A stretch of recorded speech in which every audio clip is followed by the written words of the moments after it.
Hi there, American School of Milan community. How are you guys doing today? This is Mr. Rutherford, and I'm here today to read you a chapter out of a book. And I hope to read a chapter each night and to take you through a fantastic fantasy book called The Lion, the Witch, and the Wardrobe, which is by a man named C.S. Lewis. I'd like to give recognition to HarperCollins Publishing, which has granted permission for schools around the world to read and record their books during this time of crisis and the COVID crisis. And so thank you to HarperCollins. We do have permission to read this book. The Lion, the Witch, and the Wardrobe was written about 70 years ago, and it's set in a time about 70 or 80 years ago during World War II. A group of children are taken from London by their parents and put into a person's home in the countryside of England because of the war and the bombing of London. So they took their children away from London to keep them safe. And in this new house, they have some phenomenal and wonderful adventures. The Lion, the Witch, and the Wardrobe is one book of 7 books that are all set in this fantasy land that's called Narnia. I've done a little bit of vocabulary preparation for you, and I will share with you some words that I think will be helpful. And I just wanted to say also that one of the reasons why this book is so special to me is it's something that I read to my kids when they were little, not quite this little, but we read these books together and really enjoyed them. The Lion, the Witch, and the Wardrobe. What is a wardrobe? I'm sure you know what a lion and a witch are, but a wardrobe is a big piece of furniture that has big doors on the front and maybe mirrors on the front, and it's a place that people store clothing. And so they might have some shoes in there and some coats and things, but a wardrobe is a big piece of furniture. A stag is a male deer with big horns. A wireless is an old-fashioned radio, and this is how people listen to music and to the news. A suit of armor, you might know from medieval times, is what warriors wore to protect themselves from the weapons of their enemies. So there's a metal suit. The kids find a suit of armor in the house. And there's a harp, which is a big, tall, stringed instrument. Somebody would sit underneath the harp to play it. And a faun is a mythical creature that is half goat and half man. And we're going to meet a faun in the book. So I'm going to start reading now. I'll read chapter 1 today, and I hope you enjoy it. Once there were 4 children whose names were Peter, Susan, Edmund, and Lucy. This story is about something that happened to them when they were sent away from London during the war because of the air raids. They were sent to the house of an old professor who lived in the heart of the country, 10 miles from the nearest railway station and 2 miles from the nearest post office. He had no wife, and he lived in a very large house with a housekeeper called Mrs. Macready and 3 servants. Their names are Ivy, Margaret, and Betty, but they don't come into this story very much. He himself was a very old man with shaggy white hair which grew over most of his face as well as on his head, and they liked him almost at once. But on the first evening when he came out to meet them at the front door, he was so odd-looking that Lucy, who was the youngest, was a little bit afraid of him, and Edmund, who was the next youngest, wanted to laugh and had to keep on pretending he was blowing his nose to hide it. As soon as they had said good night to the professor and gone upstairs on the first night, the boys came into the girls' room, and they all talked it over. "We've fallen on our feet, and no mistake," said Peter. "This is going to be perfectly splendid. That old chap will let us do anything we like." "I think he's an old dear," said Susan. "Oh, come off it," said Edmund, who was tired and pretending not to be tired, which always made him bad-tempered. "Don't go on talking like that." "Like what?" said Susan. "And anyway, it's time you were in bed." "Trying to talk like mother," said Edmund. "And who are you to say when I'm to go to bed? You go to bed yourself." "Hadn't we all better go to bed?" said Lucy.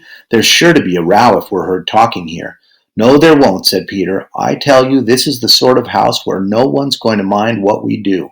Anyway, they won't hear us. It's about 10 minutes' walk from here down to that dining room, and any amount of stairs and passages in between." "What's that noise?" said Lucy suddenly. It was a far larger house than she had ever been in before, and the thought of all those long passages and rows of doors leading into empty rooms was beginning to make her feel a little bit creepy.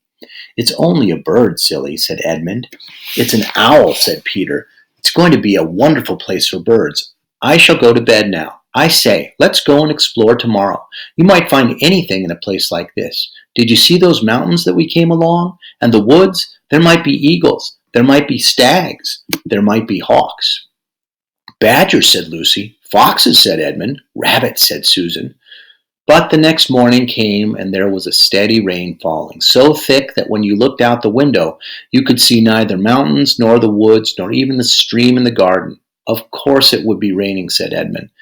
They had just finished their breakfast with the professor and were upstairs in the room that he had set apart for them, a long, low room with 2 windows looking out one direction and 2 in another.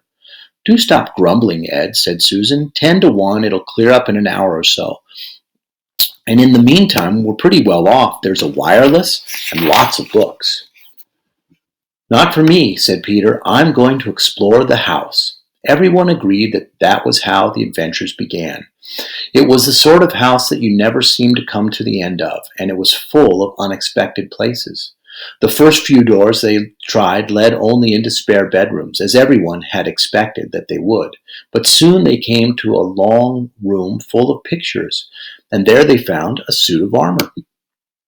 And after that was a room all hung with green, with a harp in one corner.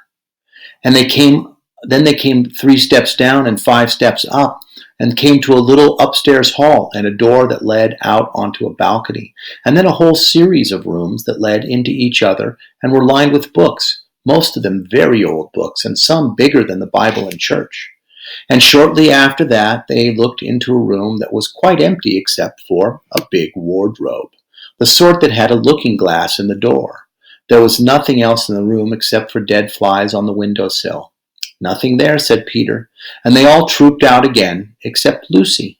She stayed behind because she thought it would be worthwhile trying the door of the wardrobe, even though she felt almost sure that it would be locked.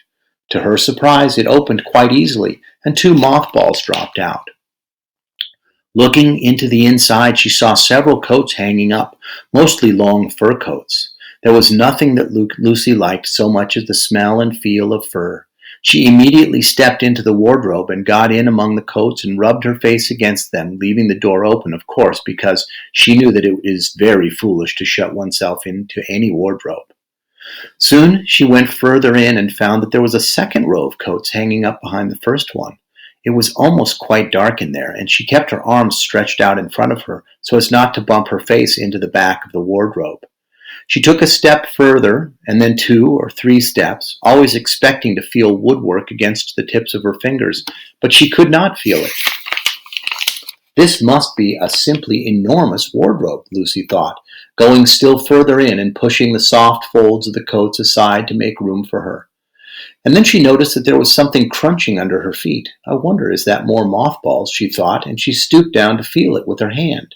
But instead of feeling the hard, smooth wood of the floor of the wardrobe, she felt something soft and powdery and extremely cold.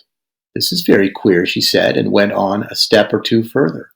The next moment she found that what was rubbing against her face and hands no longer was soft fur, but something hard and rough and even prickly.